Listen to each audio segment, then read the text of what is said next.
This is episode 98.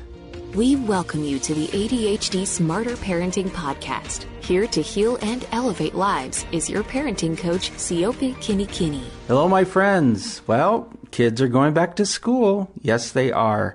Now, some states are having children do e-learning, so they are learning remotely. And a lot of states are opening up the schools where children are going to a physical building and participating. And there are some areas that are doing a mixture of both. So it's an exciting and terrifying and amazing time that we're living in. We're in the middle of a pandemic worldwide, and schools are opening, so our kids are going back to school. This podcast addresses that particular topic of parents preparing their children to go back to school and being able to function. And what is it that parents can do to prepare their child for the best educational experience, whether it be remotely at home or in a physical building or a combination of the two? So I wanted to start off by asking you as a parent to really consider the end outcome of what you want your child to receive or to experience from this year, this unprecedented year of kind of a topsy-turvy time for education. If you could look ahead to the end of this school year, what is it that you want your child to experience, to feel, to learn during this whole journey? And I need you to forecast that as a parent, and it's super important. Let me tell you why it's important. So I learned when I was a young man, I was attending college, and I had a lot of options of things that I could do or paths I could take, and I just wasn't sure exactly what I wanted out of my life. And I ended up talking to the father of one of my college buddies. We were at his house. He had invited us over for dinner, and we were just sitting there talking, and it ended up being me and his father in the living room, and we were just chatting about things that were happening in the world. And I expressed to him this idea of I wasn't exactly sure what to do as far as making a decision in my life. And I needed to make a decision fairly quick on things that I wanted to do as career because school was ending. And during our discussion, wise man, he looked at me and he just said, well, sometimes it's difficult to project like that. Sometimes it's easier to look ahead and make a decision on what it is you want in the end and then work your way backwards. Establish steps along the way backwards to where you are now, and that way you have a clear path to what you want to reach, what you want to do. I have always remembered that conversation with him. It was a powerful moment for me to clarify the confusion of everything that was happening around me at the moment and to really forecast ahead and say, this is what I want for my life, this is what I want to do. And I should find a path to reach that end goal. So I'm asking you to think this way. What is it at the end of the year that you want your child to glean or to gather? And what are the steps necessary to lead to that based on where you are now? Because right now, there's a lot of noise happening in the world and a lot of things that are happening that are distractions. And so we want to be able to provide our children with the best educational experience possible based on the circumstances we are currently in. We want them to be happy. We want them to be successful. We want them to be able to function. And so being able to do that, forecasting ahead and then moving backwards and following those steps and guidelines along the way, it's going to relieve a lot of stress on your part as a parent because it will clarify the path that you need to take for your child. So I'm asking you to think like that in your approach to this educational school year as our children are going back in some states and in some states where home, remote learning is happening. Now, there is a specific skill that I'm going to talk to you about during this podcast, and I'm going to share 3 examples of how this one skill was able to help parents deal with behavioral issues related to school. It's important for you to understand that the skills that we teach here at Smarter Parenting are so versatile that you can apply them in a lot of different ways. And the reason that I'm sharing these examples with you is my hope is you're going to be able to recognize how you can implement this skill in your own home with your own children, how you can make it work. Now, the skill that I'm going to go over with you is preventive teaching. And preventive teaching is exactly the thing that the judge that I talked to when I was a young man trying to figure out what I was going to do with my life was suggesting I do. He actually asked me to forecast ahead. Preventive teaching is exactly that. You as a parent are going to be projecting what it is that is happening or what may happen in the future, and then preparing for it and planning for it. I'm going to share with you the steps to preventive teaching because it's important for you to know what they are. And if you are a first-time listener to this podcast, this will help give you an understanding of the skill, but also will help you understand how these parents use the skill in helping their children become successful in their educational pursuits. So preventive teaching itself is pretty basic. There are only 6 steps to this skill.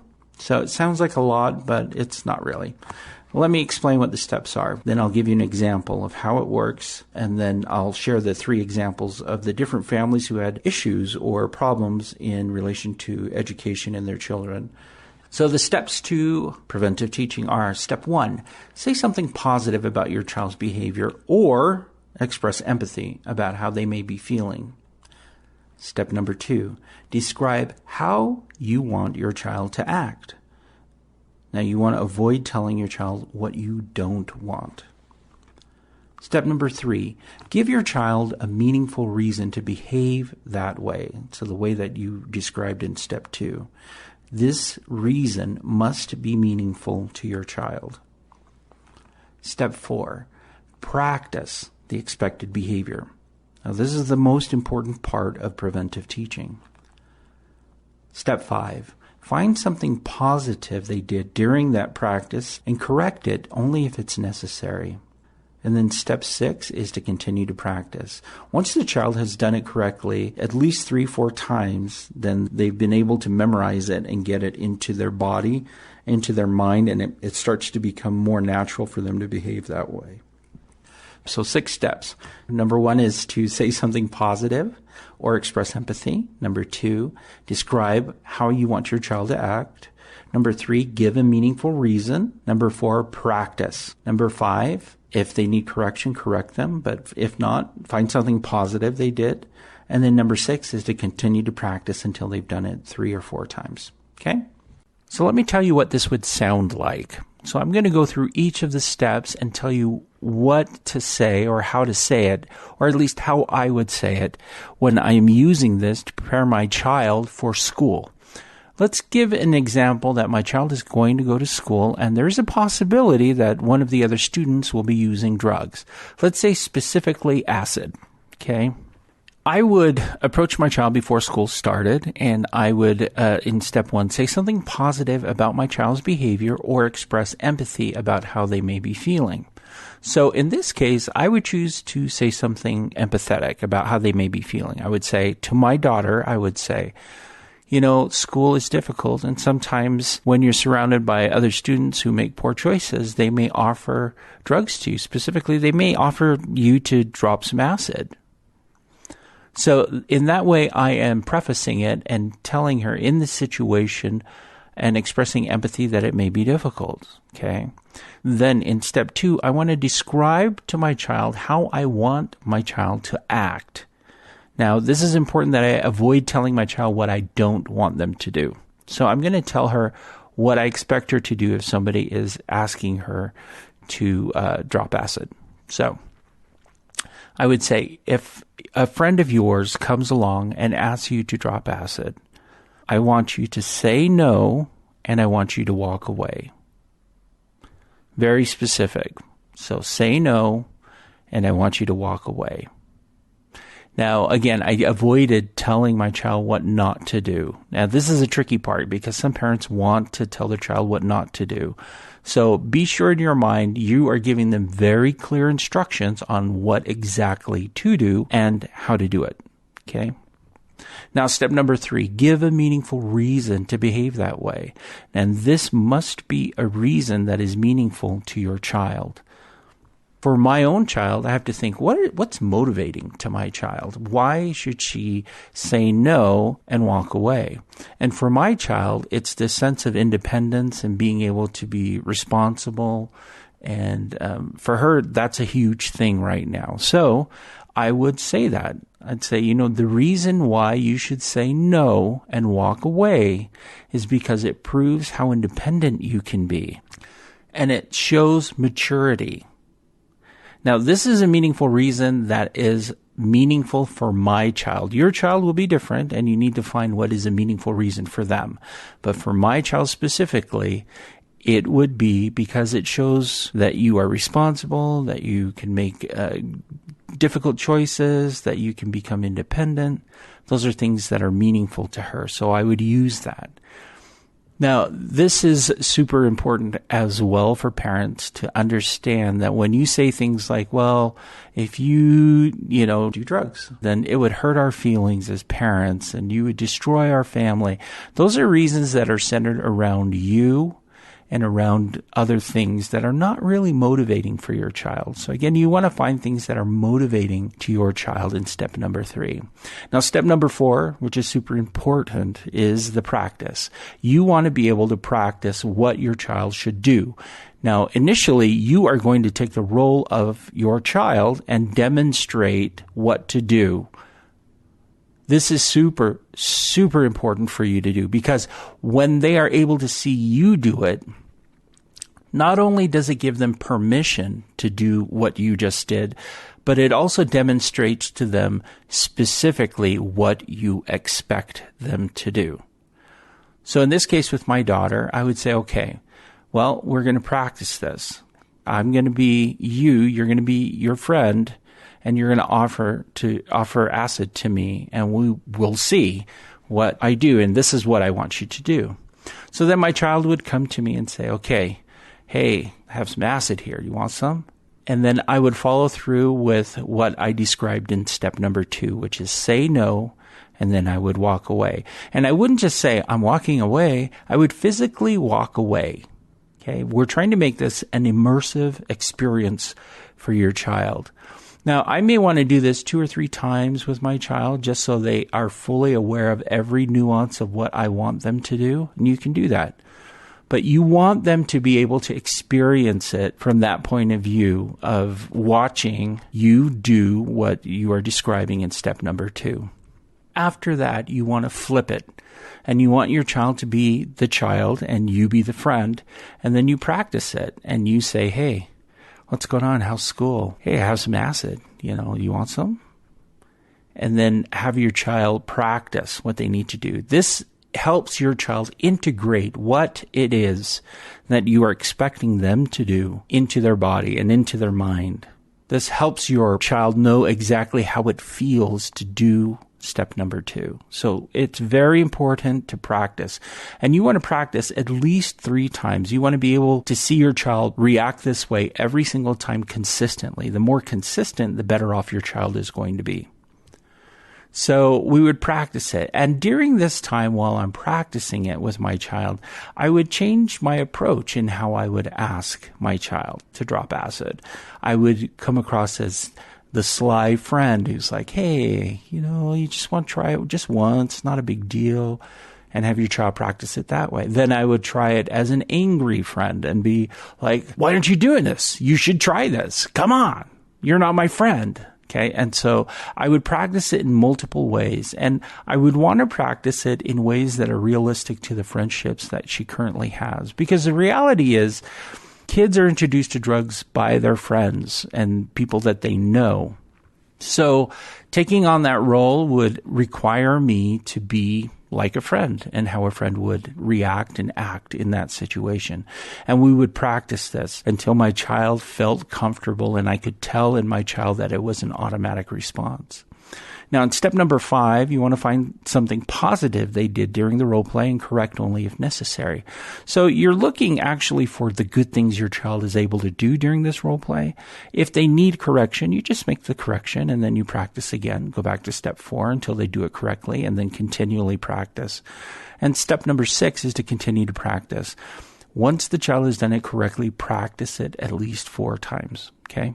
So that's what it would sound like. And again, I would change it up with a teenager. I would approach it as a friend that is super nice, a friend that is super angry, a close friend and confidant, the way a boyfriend would approach it, different ways. So my child has that experience and knows how it feels to be in that situation, because we don't know in what way someone else is going to react or act.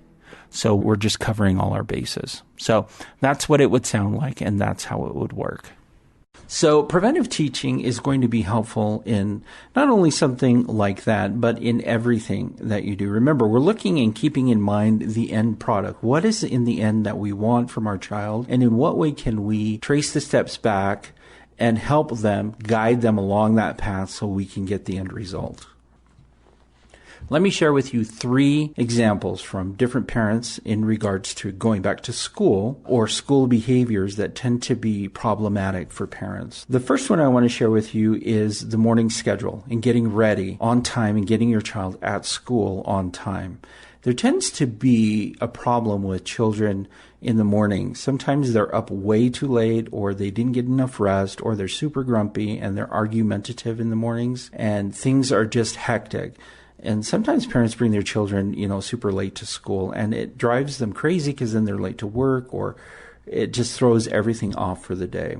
So in using the skill of preventive teaching with a parent that I've worked with, her name is Michaela. She has a son named Noah, who's 7 years old.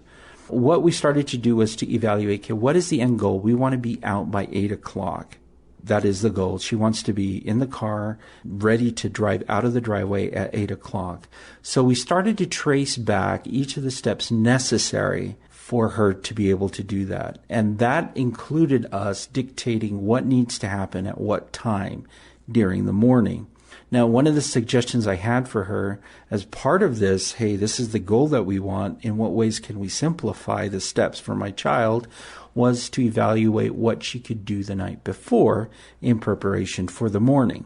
So what we did was we had her lay out all the clothing on the bed that he was to wear the next day. That includes pants, socks, everything. It included all of that. So when he got up in the morning, there was no decision making that needed to happen on the part of the child.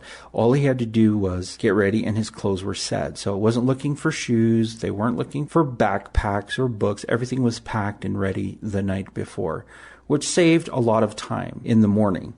Getting that ready, and then with Michaela and her son, we had them practice the steps to the routine. And we started off with, okay, you're going to get up, you're going to stretch, you're going to go to the bathroom, you will brush your teeth, wash your face, you will get ready, and then come down, have some breakfast, grab your things, and then head out. So it seems like a fairly simple morning overall. However, with Noah, he continually had problems like not finding things in the morning, or getting lost, or getting frustrated, or becoming distracted. And so with this mom, we used the skill of preventive teaching in order to help teach her son even the simplest things. So what we did was we had mom reenact what the morning looked like. So mom said, okay, this is how you're going to get up in the morning. And she went and laid in his bed. She woke up, she stretched, she stood up, she walked to the bathroom, and then she washed her face and she brushed her teeth. Then she stopped the role play there, and she was sure that he understood what to do. Then she had him do it. So then he was in his bed. They walked through each of the steps along the way, and mom praised him. And they practiced that 4 times with Noah, who's 7 years old. And Noah was excited because he was able to do it fairly quick. Now, once he was able to do that, she then attached some additional things that he needed to do, put his clothes on. So she was very systematic. It's, okay, first you're going to put on your shirt, you're going to put on your pants, your shoes, your socks. She had it down, and it was consistent each of the times that he was dressing. Then she showed him how to do it, just as an example. Didn't really do it, but showed him what it would appear like, and then he would do it and practice it. And so they practiced that, and then they attached the 2 pieces together in the morning. Him getting out of bed, brushing his teeth, getting all that going, and then changing into his clothes and then going downstairs. So they practiced that, and as they practiced that, and he became more and more familiar with that, then they timed it in order to help him keep track of how much time it would take. So mom was using preventive teaching in breaking up these steps for 7-year-old Noah in order to help him prepare and get ready for the day so they wouldn't be late. Mom practiced it, and then she practiced it the next day, even though school wasn't going to happen for another week, and they practiced it every morning until school started. And by the time school started, Noah had it down. He had it down. He knew what he was supposed to do. And because they had practiced it enough, and throughout that week before school, they were able to pick out some things that weren't working and replace them with things that would work and be more successful for them. So this was an example of how preventive teaching was very, very helpful for Michaela and Noah, because by being able to do it this way, Noah was able to integrate the expectations of what mom wanted, and he was able to reach the end goal that she had, which was to leave the house at 8 o'clock. This allowed her to also have more time to prepare herself for the day and be ready, which was another stressor for her, because before they would just argue about, where's your shoes? Oh my gosh, where did you put that? I don't, and it would make her even later because she still had to get things done for her. So this is in one way thinking the end in mind and then preparing for it. That's what this skill of preventive teaching does. Now, one of the amazing things in step 3 of preventive teaching, which is give a meaningful reason to behave that way, Michaela used a chart where he could earn a gold star, and she would give him a gold star whenever he came down the stairs on time.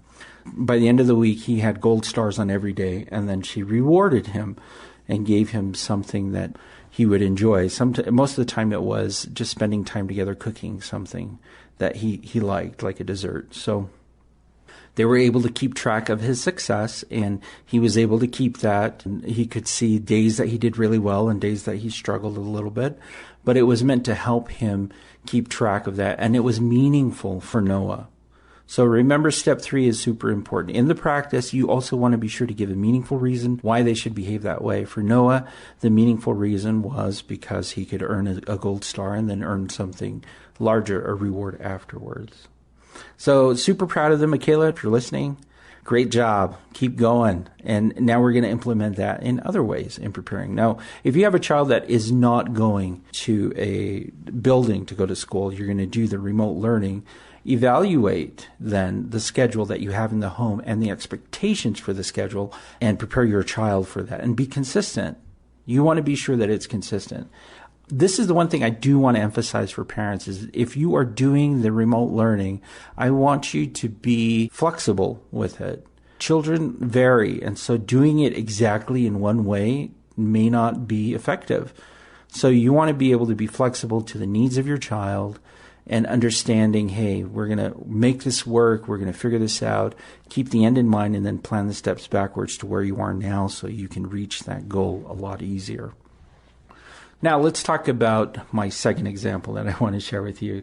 I want to talk about Grant and his son, Ryan. So Ryan is 14 years old. His dad, Grant, had called in, and they were talking about boundaries, specifically in returning back to school with the pandemic and being separated, and concerns about being super close to other people and catching coronavirus and all those things. So in our discussions about boundaries and being able to keep and maintain good boundaries, I used the skill of preventive teaching with Grant, and we practiced it together before he went out and talked to his son about good boundaries. His father was concerned that because he would be surrounded by other students, he could possibly get sick or bring it home and make other people sick. However, his son was adamant that he wanted to go to school because he missed his friends. And so they had a discussion about it, and as long as he was being safe, they agreed that they could do this. When I practiced with Grant, we focused on expressing empathy as the first step. So remember, the first step is say something positive about your child's behavior or express empathy about how they may be feeling. So with Grant, it was, I understand you want to go to school, you want to be with your friends and have that experience. So expressing that empathy, it just breaks down the walls. And it allows communication to flourish between Grant and his son Ryan. After that, he expressed his concerns. You may be in a crowded hallway, may run into a friend that may want to give you a hug and, may not feel like masks are important and take it off and start talking to you. And then I had Grant describe what he wanted him to do. So Grant wanted his son to tell the friend, hey, I need you to wear your mask. I'm not comfortable communicating like this, so please wear your mask. So it's a touchy subject, I know, but this is something that Grant wanted to practice with his son. So he described what he wanted his son to do. What he wanted was for his son to explain that he did not feel comfortable and that he wanted his son to express that they should be wearing a mask when they communicated and to avoid physical contact. So he wanted him to be able to respond a certain way. Now, as we discussed this, we had to evaluate whether or not this is really what his son wanted or what Grant wanted. And obviously, it's something that Grant wanted his son to do. And so I invited Ryan to come into the conversation. We started talking about it.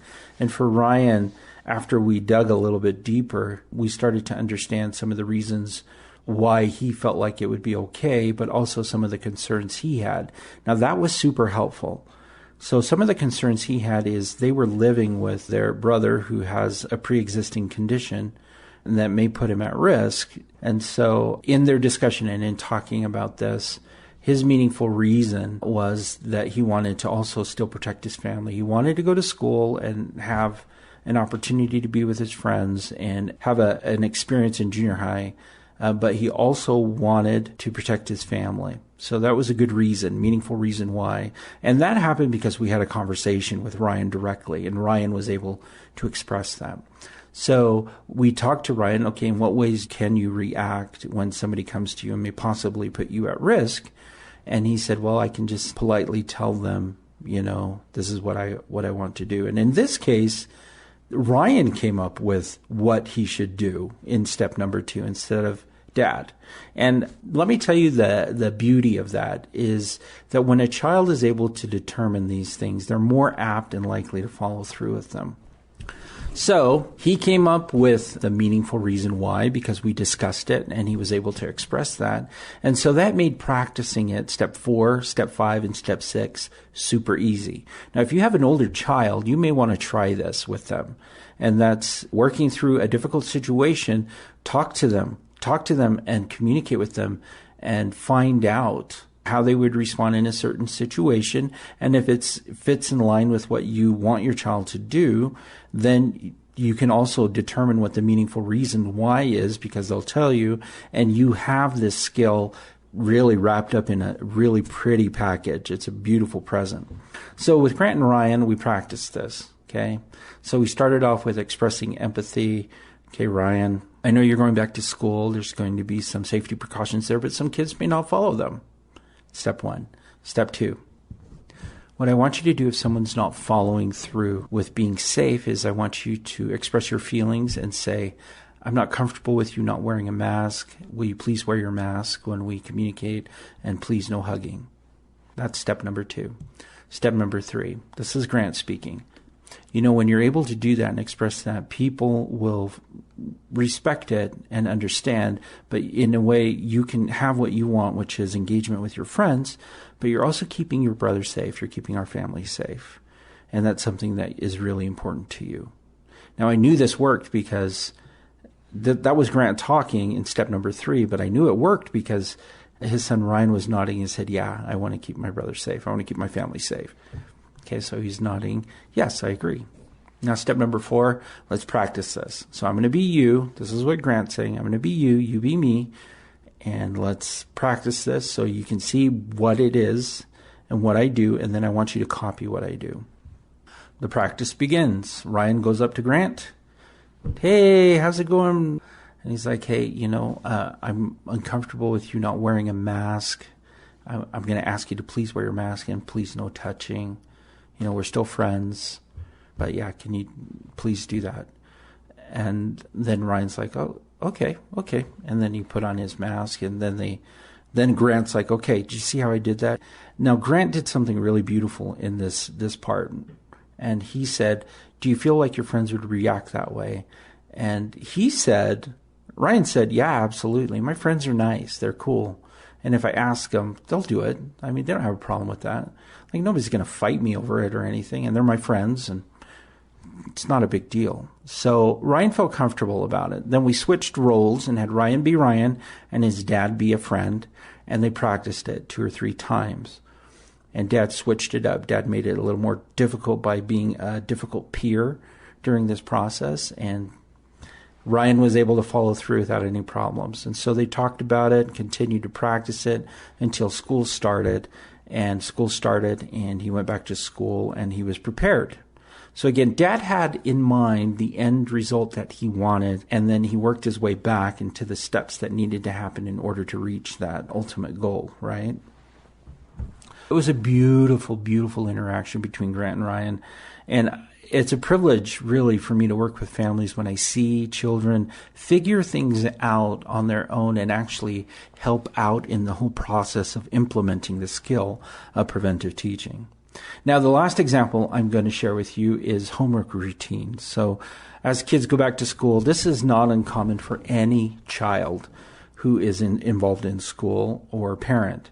There is homework that is due, and getting your child to follow through with homework routines is often very, very difficult, and it can be a pain for a lot of parents. So we're going to talk about homework routines and helping children become more successful in working through their homework routines without engaging in problems or arguing or fighting. So the example I want to use in this case comes from our friend Maria. I've talked about Maria before. We've become pretty good friends communicating about things that are happening with kids. Maria has a teenager, and talking about homework routines. Now, Maria is a single mom, and she's working long hours, and so keeping on track with everything that needs to happen, both with work and home, family, children, it's a lot. And so with teenagers, what you want to do with teenagers is give them responsibilities in regards to their homework routine. I suggested to Maria that instead of asking your child, is this done, and checking on it, the better thing to do would have your child just come and report. And so set up a structure in your home where your child comes and reports things to you. So we use the skill of preventive teaching to help her implement this system with her teenager. Again, instead of mom saying, is this done? Is your homework done? Let's stop asking all those questions, okay? Because we know kids lie about it most of the time. If they're not lying about it, they minimize it and say, I can do it, and it won't take very long. We went through the steps of preventive teaching, expressing empathy and saying something positive about your child's behavior, describing how you want your child to act. So in this case, Maria wanted her son to come to her and say, I am finished with the work, or I am not finished with my homework. So she just wanted to know if he was done or if he was not done at the end of every day. Pretty simple. So we're not going to get into the talking about getting it all done. We're going to talk about being able to report this and giving the child the responsibility to do that. That's what she wanted her son to do. At the end of the day, before he went to bed, to come into her room and say, okay, I finished all my schoolwork today, or to come in and say, I didn't finish my schoolwork. We were going to start here, and then as this reporting system was implemented, then we were going to address what to do when he didn't finish his homework.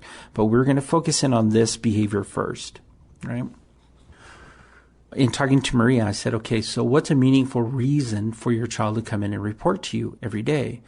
And she said, well, he does come in anyway every day to talk to me and about what's happening in his day. And he also comes in to ask how my day has been. And I said, okay, so it's meaningful for him to communicate with you, right? And so she said, yes. And I said, well, what else? Like, what about the communication between you two makes him come in every day? And she says, well, I think he just knows that I'm tired at the end of the day, and he just wants to check in on me. Sometimes he'll make me something to eat or bring me something to drink, like something warm, like milk. And they said, oh, that's great. That's a meaningful reason. So we plugged that into step number 3, which was give your child a meaningful reason to behave that way. And we said, hey, when you come in and you give me warm milk, and that makes me feel good. It also makes me feel good when you can tell me if you finished your work or you haven't finished your schoolwork. I just want to know. And then we practiced the behavior. So I practiced it with Maria to be sure that she was able to see me do it, and then I had her do it in her role, and then have her practice it with her son. So it looked something like this. It sounded something like this. Hey, son, I know you've had a long day, and I know at the end of the day, we're all tired. At the end of the day, I want you to come into my room and tell me if you have finished your homework or if you didn't finish your homework. When you do that, it just shows me that you care, and I am so grateful when you come into my room and bring me a drink, and it really means a lot to me, and I really want to know what's happening in your day, even at school. So we're going to practice this. I'm going to be you, you're going to be me, and I'm going to come in the room, and I'm going to just tell you that I finished my schoolwork or I didn't finish my schoolwork. So let's practice it. And then the practice happens. So that's going through steps 1, 2, 3, 4, and then practicing, hey, I'm coming in the room. I didn't finish my schoolwork today. Oh, okay. Thank you for letting me know. Now, Maria had a hard time because she wanted to correct it. And I said, Maria, we're not going to correct it right now. What we want to do is create an environment where he feels comfortable coming to you, talking about difficult topics like that without being confronted right away. So once he starts feeling comfortable, then we can start addressing the things that have not been finished in schoolwork. And there could be multiple reasons why that he may not be able to finish. He may be doing a group project where, another member of the group still have things they need to do in order to finish the project, or he could be out of paper or whatever it may be. And he may actually communicate those things to you. So we practiced it. She practiced it with her son. And guess what? This is the amazing thing. Maria reported that he actually would come in and then try and explain to her why he was not finished with his schoolwork. That was amazing for her because she's like, oh, I didn't even have to bring it up. Whenever he came in and said, I didn't finish my schoolwork, and that's all we were going to do, he said, well, let me tell you why. And then he started to explain why. And the communication between them was way better. So they were able to work on things to help him finish his schoolwork. Now, in this case, Maria was looking ahead and saying, okay, I want to be sure my child is getting his schoolwork done, right? What are the steps I need to go through to check that and then work backwards? And instead of going full board to being sure that everything is done and boom, boom, boom, boom, boom, what we did is we focused on one step at a time, and we were going to build on it to eventually get to the point where it would reach the goal that she had, which was be sure that all his homework is finished and completed. Super, super great that he's able to come in and communicate with her and tell her why things are not done. And what she found even more during their discussions, as he continually came in the evening to report on what was happening in his day, he actually came in with solutions on how he was going to fix it. When you use effective ways of interacting with your children will find ways to make things work, and they desire, they want, they crave the attention and the positive interaction that you as parents can give them. Learning this skill of preventive teaching and having her implement it one step at a time actually invited and opened the door for him to come in with what goodness he had in order to help improve the relationship and improve their communication. It is such a versatile and powerful skill. Preventive teaching is one of my favorite skills that we have on Smarter Parenting. And it's one that I recommend every parent should learn and implement. Because when you can look far enough ahead and plan for it and even work your way backwards, you have very clear paths on what you need to do in order to reach your goal. It's beautiful. It's absolutely beautiful. So my challenge to you is to memorize. I want you to absolutely memorize this. Preventive teaching, the steps to preventive teaching. I want you to look ahead. What is it that you desire at the end of this school year as far as success for your children, and work your way back? And what are the steps necessary to reach that goal? Preventive teaching keeps you from veering off that path. It keeps you on track. It helps your child stay on track.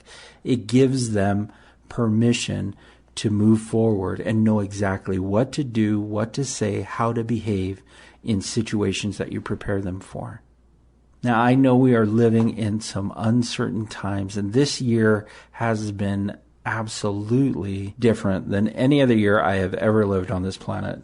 It has been such an interesting year this year, and there is so much going on. And yet, at the same time, I count my blessings in the things that have been happening with families during this time, where I have seen a lot of improvement, a lot of time parents have been able to spend with their children in building relationships. That has been beautiful. I've also feel greatly blessed that this podcast is available, that we can share this information with you from the Teaching Family Model.